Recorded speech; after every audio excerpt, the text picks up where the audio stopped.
My name's Lenin Akoi Garwo.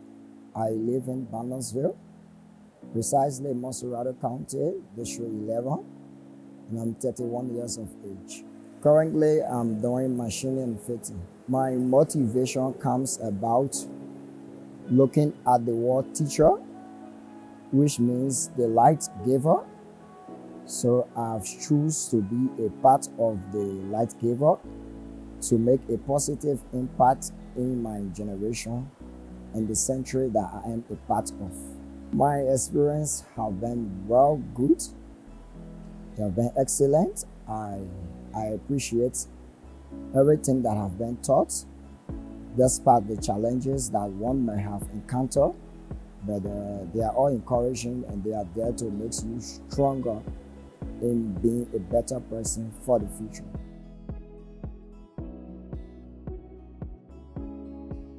This training has improved my skill a lot.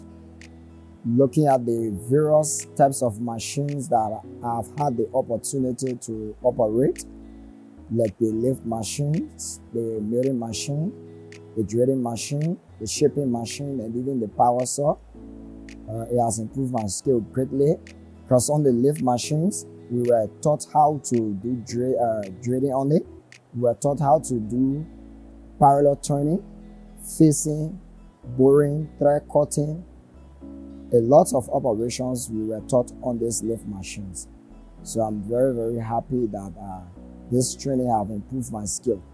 I do expect a positive and excellent result, such as good classroom management, being punctual when it comes to the job, serving as a guardian and a positive role model to the students that I'm going to train in the workshop and my generation at large in promoting TVET in my country.